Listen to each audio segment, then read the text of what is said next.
O Senhor nos dá, neste momento, o texto de Gênesis 19, e quero chamar a atenção para o seguinte: a parte mais importante do culto. Eu sei que há muita gente que gosta mais do louvor, outros gostam mais dos solistas, outros gostam mais da música, outros gostam mais do pregador, da pregação e etc. Mas Deus gosta mais da leitura de sua palavra. Ele é quem está nos falando quando a sua palavra é lida. Se você quiser saber qual é o ponto mais importante do culto, eu lhe digo, é a leitura da Bíblia. Leitura da Bíblia. Porque é Deus falando conosco. E o pastor Glênio vai ler Gênesis 19, de 1 até o 29. Vamos ouvir. Vamos ficar em pé para ouvirmos esta leitura. O profeta e sacerdote Esdras ficou com o povo o dia inteiro em pé, lendo a Bíblia, e debaixo de chuva. Aqui está bem mais confortável.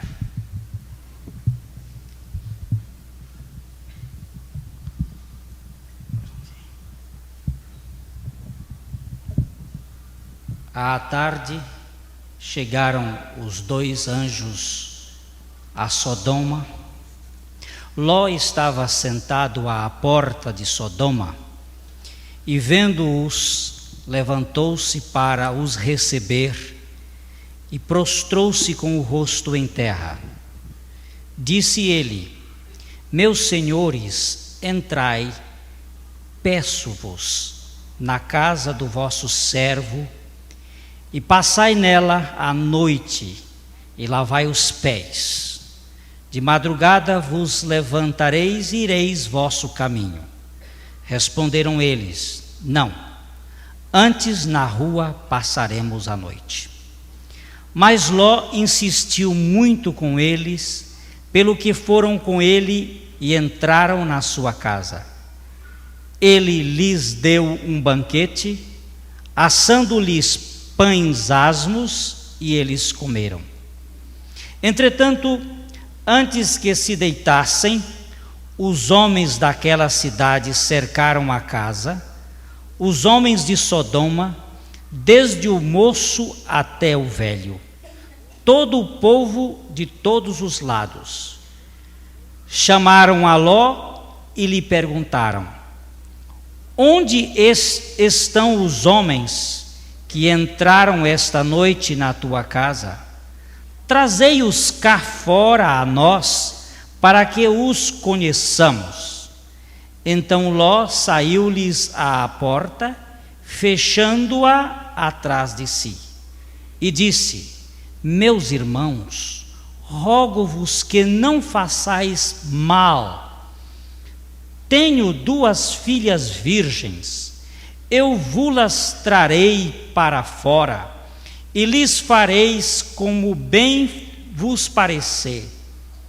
Somente nada façais a estes homens, pois se acham sob a proteção do meu teto. Eles, porém, disseram: sai daí. Disseram mais: este indivíduo, como estrangeiro, veio aqui habitar e pretende ser juiz em tudo. Agora te faremos mais mal a ti do que a eles. E arremessaram-se contra o homem, isto é, contra Ló, e aproximavam-se para arrombar a porta. Aqueles homens, porém, estendendo a mão, fizeram Ló entrar para dentro da casa e fecharam a porta. Então feriram de cegueira os homens que estavam do lado de fora, desde o menor até o maior, de modo que se cansaram de procurar a porta. disseram aqueles homens a Ló: tens alguém mais aqui? Teu genro, teus filhos, tuas filhas e todos quantos tens nesta cidade, tira-os fora deste lugar, porque nós vamos destruir este lugar, pois o seu clamor se tem avolumado diante do Senhor, e o Senhor nos enviou a destruí-lo. Então saiu Ló e disse aos seus genros, que haviam de casar com suas filhas: levantai-vos, saí deste lugar, porque o Senhor há de destruir a cidade. Porém, ele pareceu aos seus olhos, aos olhos dos seus genros, como quem estava gracejando. Ao amanhecer, os anjos apertaram com Ló, dizendo: levanta-te, toma tua mulher e tuas 2 filhas que aqui estão, para que não pereçam na injustiça desta cidade. Ele, porém, demorava-se, e aqueles homens lhe pegaram pela mão de sua mulher e pela mão das suas 2 filhas, sendo-lhe misericordioso o Senhor, e o tiraram e o puseram fora da cidade.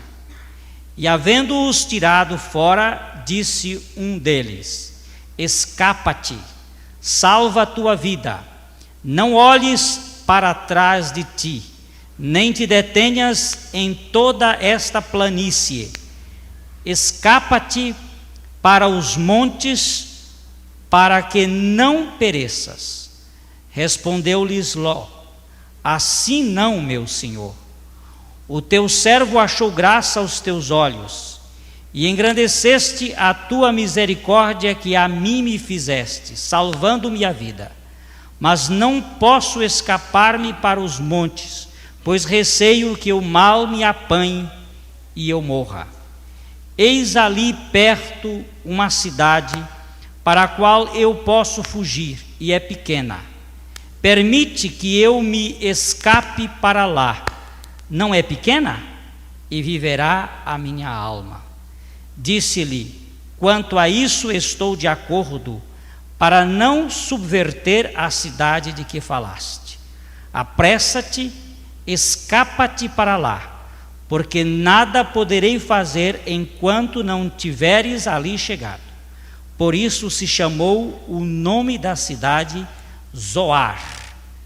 Saía o sol sobre a terra quando Ló entrou em Zoar. Então o Senhor fez chover enxofre e fogo sobre Sodoma e Gomorra. Do Senhor desceu o céu. Subverteu, pois, aquelas cidades e toda aquela planície e todos os moradores daquelas cidades e o que nascia da terra. E a mulher de Ló olhou para trás e ficou transformada numa estátua de sal. Abraão levantou-se de madrugada e foi ao lugar onde estivera em pé na presença do Senhor. Olhando para Sodoma e Gomorra e para toda a terra da planície, viu que subia da terra fumaça como de uma fornalha. Quando destruía as cidades da planície, Deus lembrou-se de Abraão e tirou a Ló do meio da destruição, ao subverter aquelas cidades em que Ló habitara. Dizemos, Pai Santo, amém, para a tua palavra, para ti, para teu Filho Jesus e para o teu Espírito. E agora, Senhor, que este ministério do Espírito Santo, executando esta palavra em todos nós, seja consumado, em nome de Jesus. Amém. Na Campina, havia pelo menos 5 cidades grandes, De certo, o Mar Morto era bem pequenino, porque depois da subversão dessas cidades, o Mar Morto se estendeu e cobriu todos aqueles escombros. Eram as cidades de Sodoma, a cidade de Gomorra, a cidade de Admar, Zeboim e Belá. Parece-nos que Zoar também ia entrar no caso.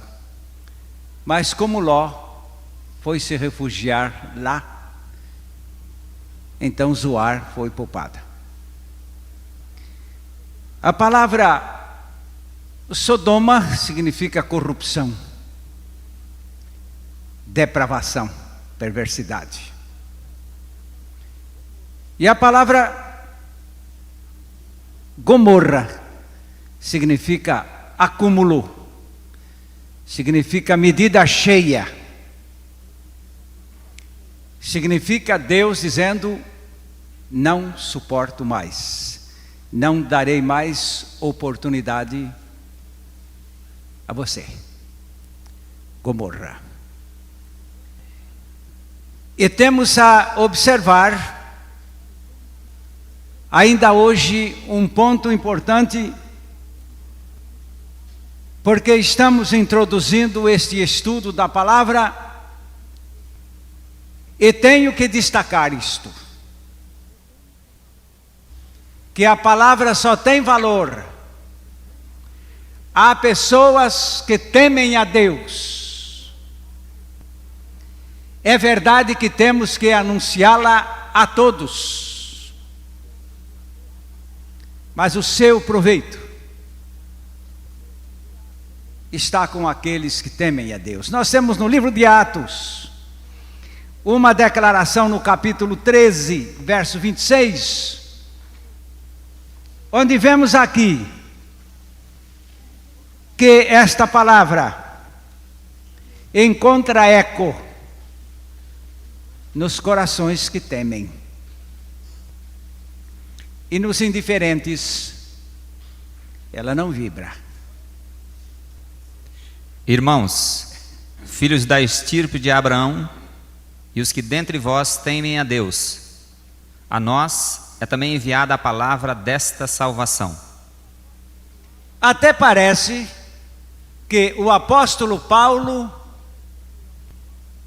fazia questão de chamar a atenção para a palavra que ele pregava, daquelas pessoas que temem a Deus, que tremem de sua palavra, que olham um Deus de amor que suporta até quando as medidas ímpias do perverso se enchem e transbordam, então as consequências disto se transformam em ira. Mas as pessoas estão vendo, porém isto não lhes abala. Chegam até as bordas do inferno, vendo as multidões que para ali se despejam inexoravelmente. No entanto, eles também não se preocupam. Chegam ali e têm a mesma consequência, como se fossem umas peças irracionais. Nós estamos aqui diante da destruição destas cidades ali no Vale e Campinas do Sodoma e Gomorra. Agora, vimos que a palavra Sodoma tornou-se a base desse termo que nós adotamos aí como sodomismo, sodomita. Quando os dois anjos chegaram em casa de Ló, Ló imediatamente tratou de hospedá-los com aquele carinho hospitaleiro de um justo. E os anjos entraram para dentro de sua casa. E quando foi a noitinha, o povo daquelas duas cidades, principalmente Sodoma e Gomorra, se juntou à frente da casa de Ló,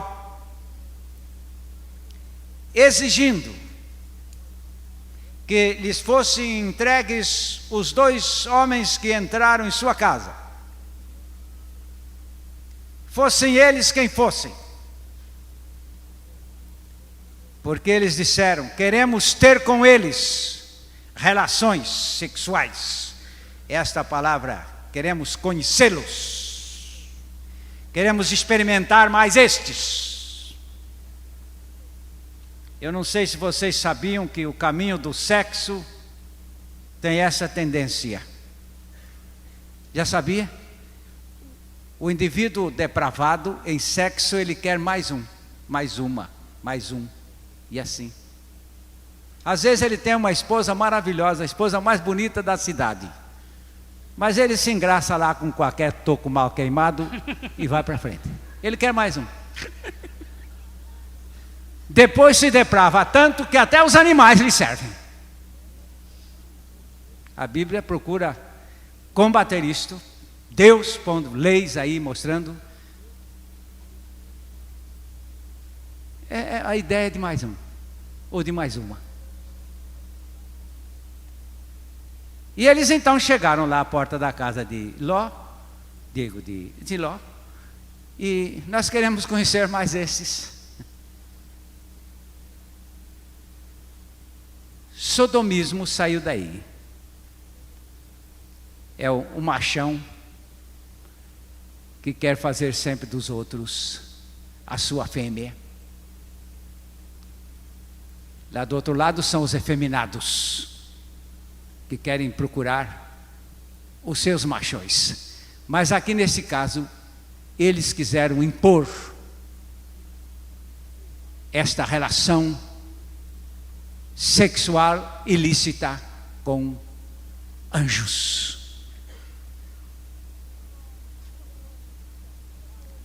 O Ló procurou medidas para defender os anjos que estavam em sua casa e ofereceu ali um sacrifício tremendo. Disse: já que vocês querem sexo, eu vos entrego as minhas 2 filhas, são virgens. Façam dela o que quiserem. Mas eles não queriam aquilo. Os homossexuais não gostam de mulheres, assim como as lésbicas não gostam de homens. Estão atrás do seu próprio ramo e não querem se perturbar. Quando resolveram agredir o Ló, os anjos o defenderam, recolhendo, etc. Agora aí temos o desenrolar do plano de Deus com relação à palavra Gomorra, que quer dizer medida cheia. Não dá para suportar mais. Não dá para ir mais além.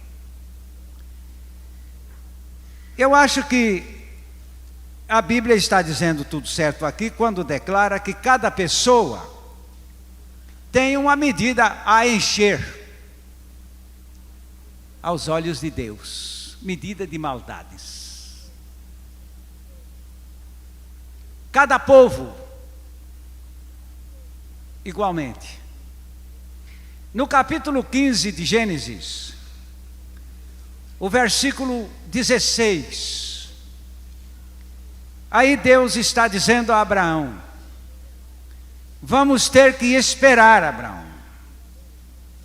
A coisa não pode ser já, porque eu tenho compromisso com as medidas dos povos e das pessoas. na quarta geração voltarão para cá, pois a medida da iniquidade dos amorreus ainda não está cheia. Ainda não está cheia. Estou me lembrando quando Jesus gritou lá no templo, diante dos fariseus e hipócritas, dizendo: enchei, pois, a medida dos vossos pais. Porque são povos que vão acumulando pecados e vão trazendo cada vez mais o aumento destas medidas, até que não suportem mais. E Deus, por sua vez, tem que manter um período de graça, um período de amor, um período de tolerância, até quando estas medidas transbordem. Porque o plano do amor de Deus não é a abertura de uma clemência criminosa, sem fim. Façam o que fizerem, eu perdoarei tudo. Esse Deus não existe com este gesto. Ele tem a sua medida. Agora, voltando um pouquinho para o cinismo dessas torpezas, em que os indivíduos oficializam cultos prestados a estas práticas depravadas, práticas corruptas, práticas imorais. Cultos. No hebraico esta palavra é Kadesh. Kadesh. Você é israelita? Não, eu sou Kadesh. Faço parte dos cultos imorais. Esses dias eu ouvi um amado irmão contando-me que em Los Angeles existe agora um grande clube de homossexuais. Grande clube. E citando várias pessoas que frequentam lá, eu fiquei assustado, pensando, que coisa tremenda. São sócios internacionais e comparecem lá naquela festa de imoralidade. Mas aqui na palavra de Deus, esta palavra Kadesh, que representa culto imoral, e que é claro que é culto pagão, se acha condenado. Interessante que eu lendo um artigo sobre esse assunto, disse lá o comentador: e a lei de Moisés condena isso. Eu achei um erro grave. Não é a lei de Moisés. Moisés nunca inventou lei. Vamos abrir em Deuteronômio capítulo 23, verso 17, e você vai ver que não é Moisés que inventou esta lei. Nós temos que tomar cuidado com a procedência. Eu já citei 23, 17 de Deuteronômio. Não haverá dentre as filhas de Israel quem se prostitua no serviço do templo, nem dentre os filhos de Israel haverá quem o faça. E cadê os sodomitas? Aparecem ainda em Oséias capítulo 4, verso 14. Quando nos lembramos de Gênesis 19, 5, que eles haviam procurado invadir a casa de Ló, com a finalidade desta prática torpe. Oséias 4:14. Eu não castigarei vossas filhas que se prostituem, nem vossas noras quando adulteram, porque os homens mesmos, com as suas prostitutas, se desviam e com as suas meretrizes sacrificam. O povo que não tem entendimento será transtornado. É verdade. É verdade. Temos agora o povo de Israel sofrendo essas invasões. Constantemente, este povo depravado vinha procurando instituir até mesmo, chamamos o culto de Kadesh no meio deles. E aparece aqui no capítulo 14 de 1 Reis, verso 24.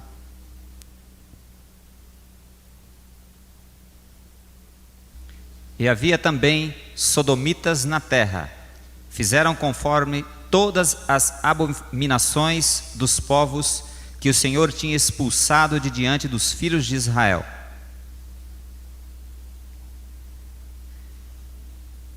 Vimos aqui o combate dado a estes adversários. Achou o texto? É a questão de versão. Voltemos lá. Havia também prostitutos cultuais na terra. Prostitutos. Prostituto. Está bem. A palavra em si já denuncia tudo. E eu quero voltar para o texto de capítulo 23 de Deuteronômio, verso 17, que a minha versão está constando o seguinte: não haverá rameira dentre os filhos de Israel, nem haverá sodomitas dentre os filhos de Israel. A minha versão diz, nem haverá sodomita. Isto aqui é lei de Deus. É Deus regimentando a conduta do seu povo. Isto aqui é para não ser tolerado. Então, por isto mesmo, vimos esses reis cuidando em banir esse tipo de gente do seu meio. Uma espécie de saneamento. 2 Reis, capítulo 23, versículo 7. Continua esta questão.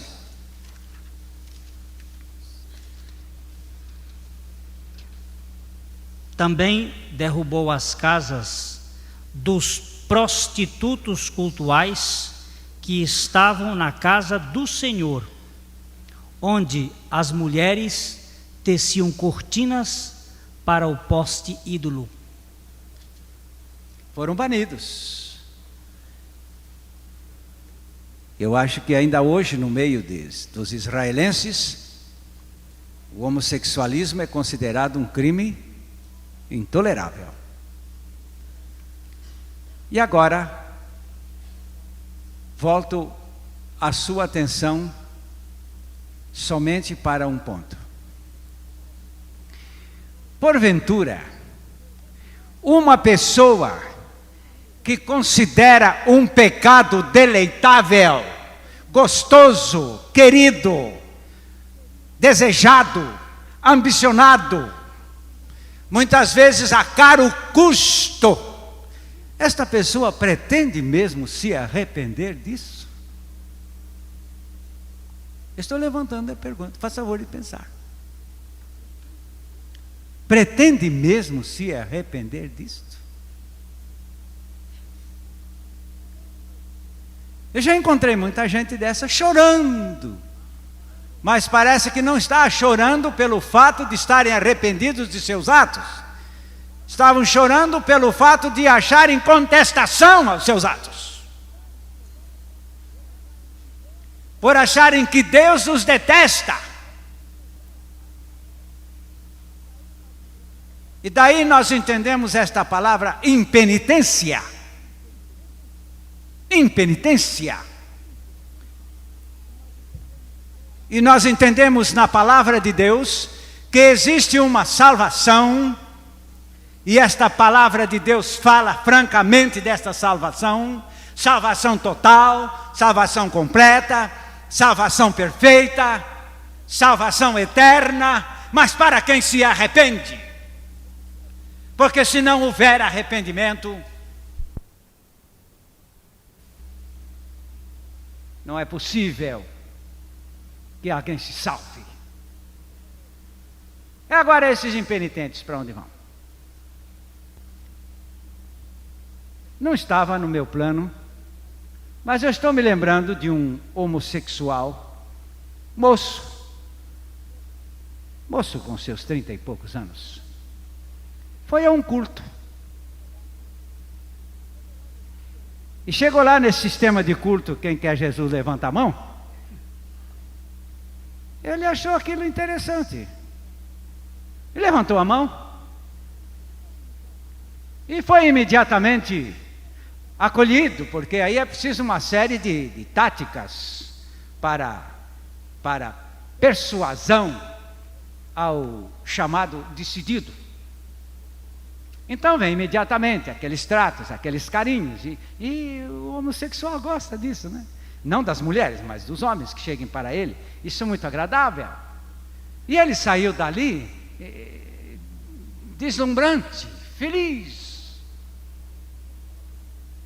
E logo em seguida ele telefonou para o pastor da igreja, dizendo: eu, felizmente, agora encontrei o meu caminho, encontrei o meu lugar, eu estou mesmo dentro da luz que eu desejava, agora estou feliz. Ô pastor, eu poderia convidar um grupo de jovens da igreja para um banquete na minha casa? Oh, mas como não? Qual é o pastor que não gosta de banquete? Eu vou lá. Não, é só para vir a mocidade. A mocidade. Pois não. Olha, pastor, não deixe de mandar o regente do coro também, aquele moço. Ah, como não? Então preparou-se tudo e mandou-se esta mocidade para lá. Tudo ficou preparado, uma mesa bonita, uma mesa a capricho. Custou um sacrifício. E os lugares nominais, não é? E agora o regente do coro tinha que sentar bem ao ladinho dele. Era o alvo total. Era o Cristo que ele pretendia ali dentro daquela igreja. E foi naquele banquete mesmo que ele se decepcionou, porque o regente do coro logo entendeu tudo aquilo e deixou todo mundo alerta, dizendo: aqui não há nada de sério, vamos sumir. E o certo é que não há arrependimento. Eu sei que muitas pessoas me fazem uma pergunta errada. A pergunta é errada. Então Deus não pode salvar? Quem disse que Deus não pode salvar? Pode. Mas Deus não pode salvar a uma pessoa que não se arrepende. Porque isto é a lei do Evangelho. Ele não pode ir em contra ao seu próprio Evangelho. Marcos capítulo 1. Versículo 15. É dizendo: o tempo está cumprido, é chegado o reino de Deus. Arrependei-vos e crede no Evangelho. É preciso arrepender para crer. E essa palavra arrepender não é apenas: ai, eu estou sentido daquilo que eu já fiz. Não é isto que é arrepender. A palavra arrepender é uma mudança de mente. A palavra arrepender é uma mudança de tudo dentro do indivíduo, ao ponto dele se tornar terminantemente contra tudo aquilo que amava e que desejava e que queria. Porque mudando-se a mente, muda-se tudo na pessoa. Eu ainda hoje comentava isto com um irmão. Um dia Spurgeon me deu um toque profundo na minha alma, quando ele falou é preciso que o pecador, para se salvar, chegue a um arrependimento profundo. Aquela palavra profundo foi muito profunda para mim. Entendi bem o que ele queria dizer, porque nós podemos adotar uma carinha de arrependimento, uma fantasia de arrependimento, um gesto de arrependimento, mas não é profundo. E Deus conhece as nossas profundezas. Se conhece as nossas profundezas, também conhece as nossas periferias. Ele sabe até onde estamos indo. Mas agora eu queria a sua atenção para um outro ponto. Isto é com os homossexuais, não é? Não, senhores.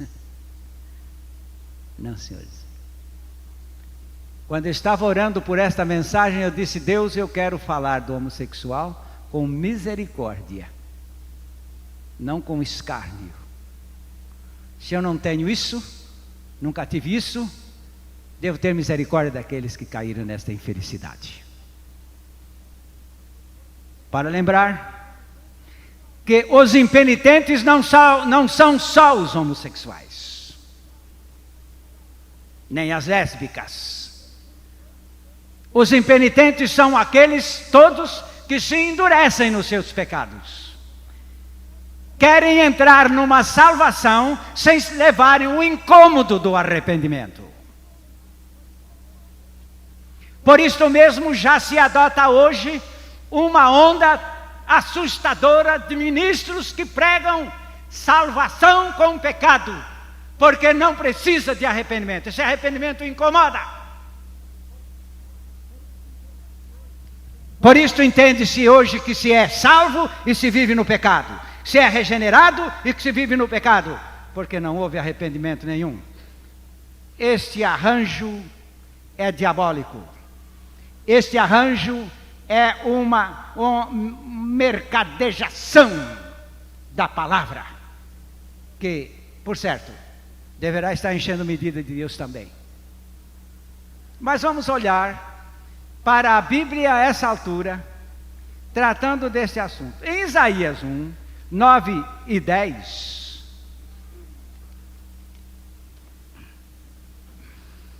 se o Senhor dos Exércitos não nos deixara algum remanescente, já seríamos como Sodoma e semelhantes a Gomorra. Ouvi a palavra do Senhor, vós príncipes de Sodoma, dai ouvidos à lei do nosso Deus, vós, ó povo de Gomorra. Mas esse povo de Gomorra e de Sodoma é o povo de Israel. Ele aqui não está falando ao povo de Sodoma, porque já faziam muitos séculos que Sodoma e Gomorra foram destruídos. Mas ele agora está chamando de povo de Sodoma. Dizem que Charles Finney chegou uma vez para pregar num bairro, e ele pegou e abriu esse texto falando sobre a destruição de Sodoma e Gomorra. E ele pregou sobre o juízo de Deus em cima dos impenitentes, em cima dos pecadores que não se arrependem. Diz que a multidão caiu em pranto, desesperada, chorando. Depois de grande cuidado que ele teve com aquele povo, ele saiu e alguém lhe deu a seguinte informação: o senhor sabia que esse lugar aqui, esse bairro se chama Sodoma? Ele disse: eu não sabia, pois o senhor deu em cima. O nome é Sodoma. Disse: mas graças a Deus que dessa Sodoma ainda saíram alguns, porque essa Sodoma e essa Gomorra, daí não escapou ninguém. Não escapou ninguém. Nesse mesmo texto de Isaías 1, os versículos... Não. Vamos correr. Vamos correr para Isaías 13, 19. Isaías 13, 19. E Babilônia, a glória dos reinos, o esplendor e o orgulho dos caldeus, será como Sodoma e Gomorra, quando Deus as transtornou.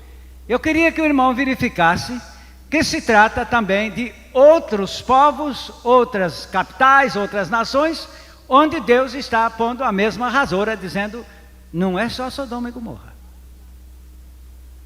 Aqueles lugares lá são horríveis, e vocês não são melhores. Este é o ponto que nós estamos procurando realçar. Realçar para que cada pessoa entenda isto. Estamos vivendo a mesma época de Sodoma e de Gomorra e das cidades circunvizinhas ali.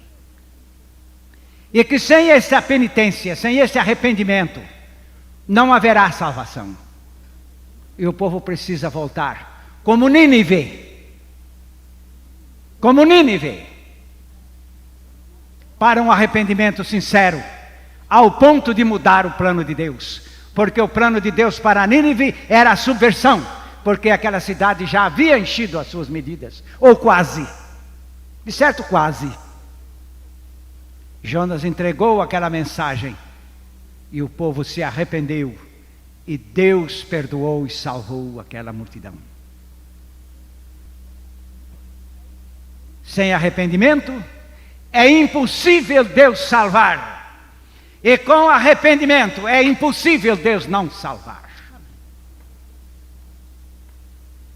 E agora já não estamos mais embrulhados com Sodoma, Gomorra, Zeboim, Belar e aquela outra, Admar. Mas estamos agora envolvendo Babilônia, envolvendo Londrina, envolvendo Brasil, envolvendo todos os povos da atualidade. No capítulo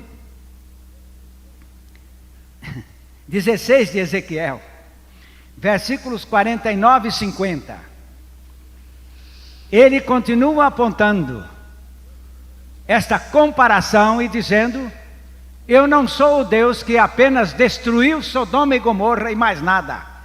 Eu tenho muito que tratar com povos que estão também me enchendo as suas medidas. Ora, foi esta a maldade de Sodoma, tua irmã: soberba, fartura de pão, abundância de ociosidade teve ela e suas filhas, mas nunca amparou o pobre e o necessitado. Elas se ensoberbeceram, fizeram abominação diante de mim, pelo que, ao ver isso, tirei-as do seu lugar. Ele está falando do pessoal daquele tempo. Verso 54, desse mesmo capítulo, a 56. Para que sofras a tua vergonha e sejas envergonhada por tudo o que fizeste, dando-lhes tu consolação.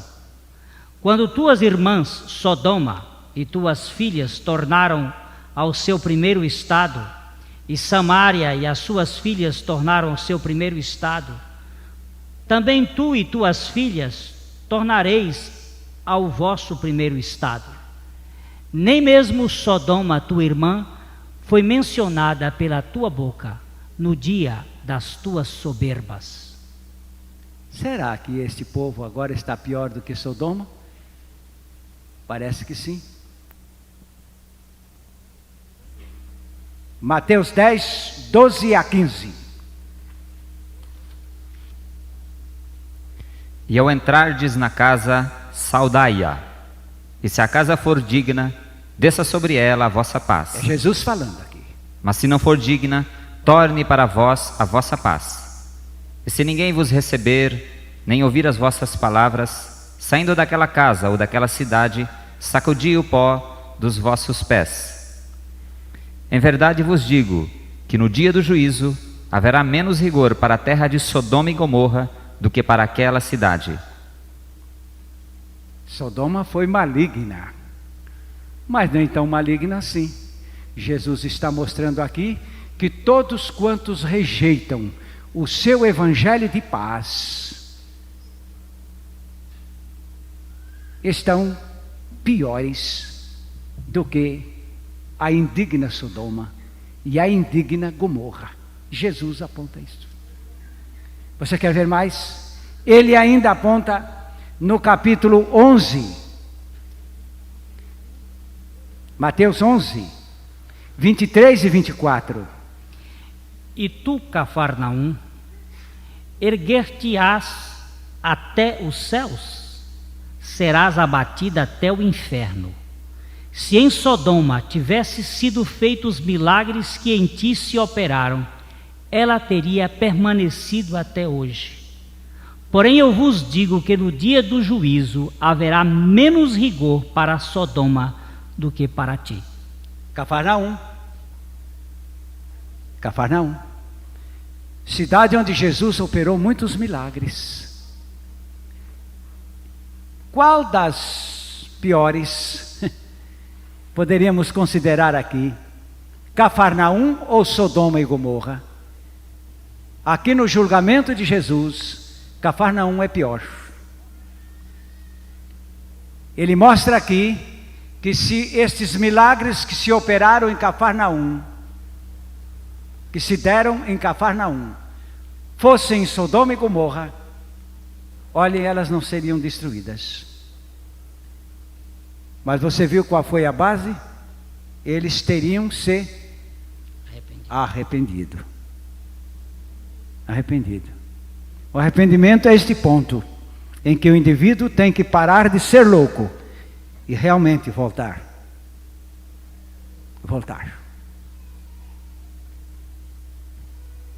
E agora, este arrependimento exigido aparece no capítulo 17 de Atos, versos 30 e 31,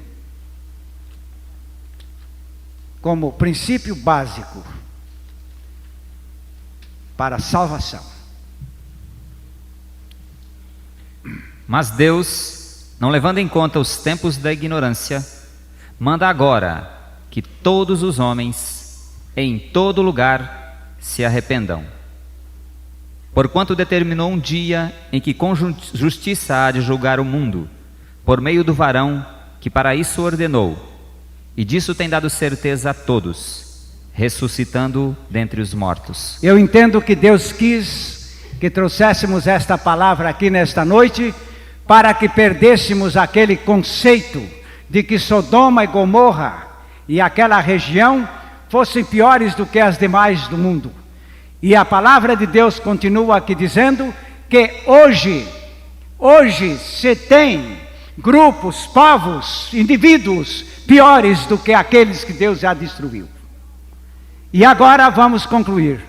Assim será o fim.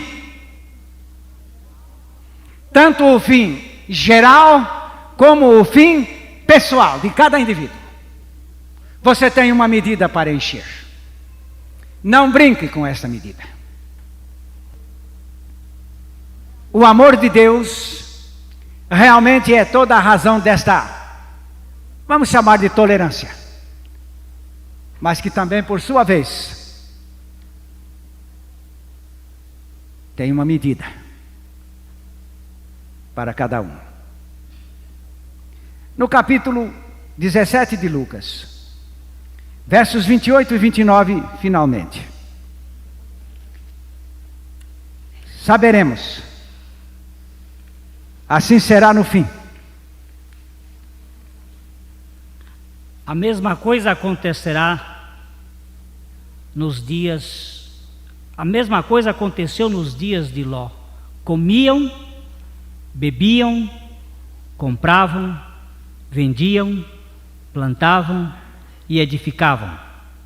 Mas no dia em que Ló saiu de Sodoma, choveu do céu fogo e enxofre, e os consumiu a todos. Eu não sei por que as pessoas querem materializar a obra de Deus. Sodoma e Gomorra e aquelas regiões não foram subvertidas porque lá contém asfalto e enxofre, ouviu? Não é porque lá contém material inflamável. Aí o senhor acaba de ler que choveu fogo. Choveu fogo.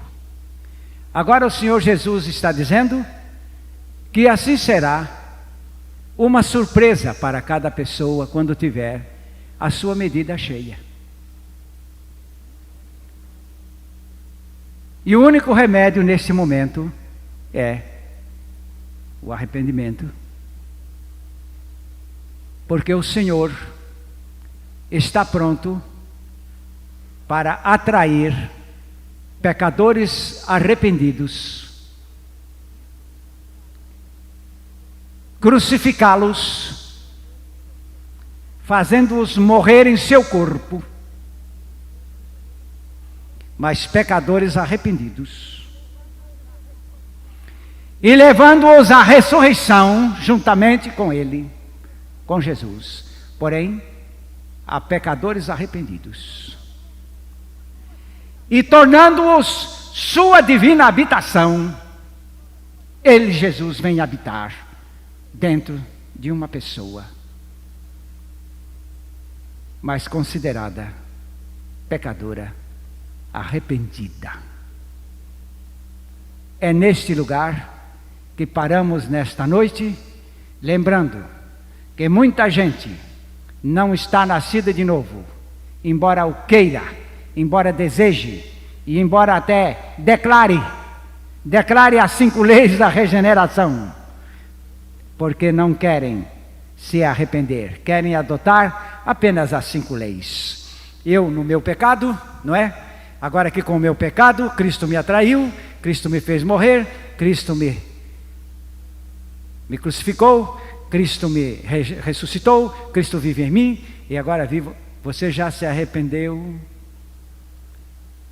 Não, vai continuar com isto e o pecado? Não funciona. Não funciona. Uma vez um irmão me procurou, até bravo,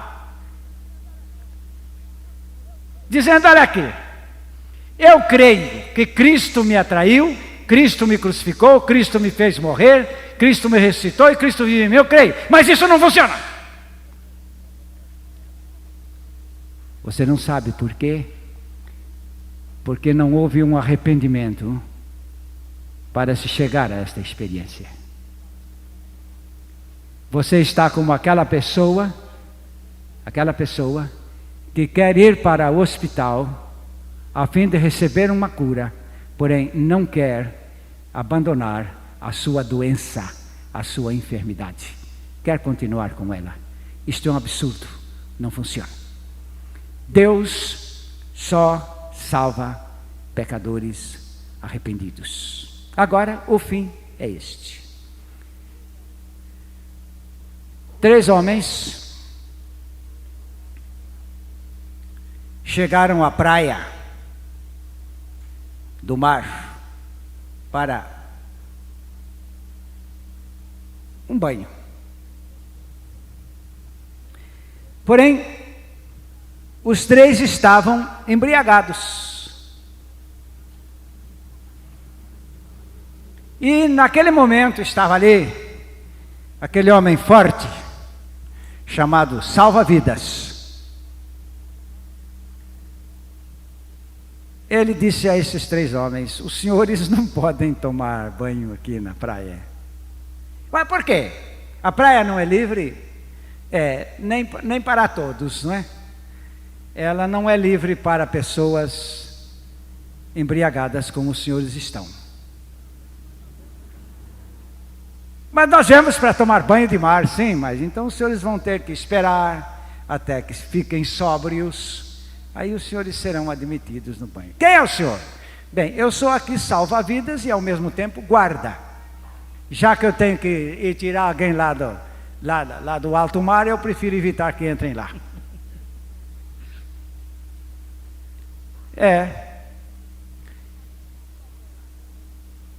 E por qualquer razão, o salva-vidas entra no assunto do Evangelho. Diz alguma coisa de Deus. Era um homem de Deus, esse salva-vidas. E ele disse: se os senhores tomassem Cristo como vossa experiência, os senhores estariam sempre preparados para todos os passos da vida. Aí um daqueles bêbados lá empurrou os 2 de lado e disse: eu quero fazer uma pergunta para o senhor. O senhor lê a Bíblia? Lê isso, senhor. Essa Bíblia fala de inferno, não fala? Fala, sim, senhor. E o senhor acredita que existe inferno? Disse: acredito, sim, senhor. O senhor já foi lá? Disse: não, eu não fui lá. Eu não precisei de ir lá para acreditar. A Bíblia diz que existe. O senhor me responda mais uma pergunta. Pois não. Onde é que fica o inferno? O senhor vai me dizer onde é que fica o inferno? O salva-vidas respondeu prontamente: meu amigo, o inferno fica no fim de uma vida sem Cristo. Está lá o inferno, na cabeceira de qualquer vida que não esteja em Cristo. Porque este fim virá. Nós estamos prontos a nos até consternar pela sorte de Sodoma e Gomorra. Mas esse fim vem também para cada um de nós. No ano seguinte, ali naquela praia estava aquele mesmo salva-vidas cumprindo a sua escala. Aquele sempre forte homem e calmo.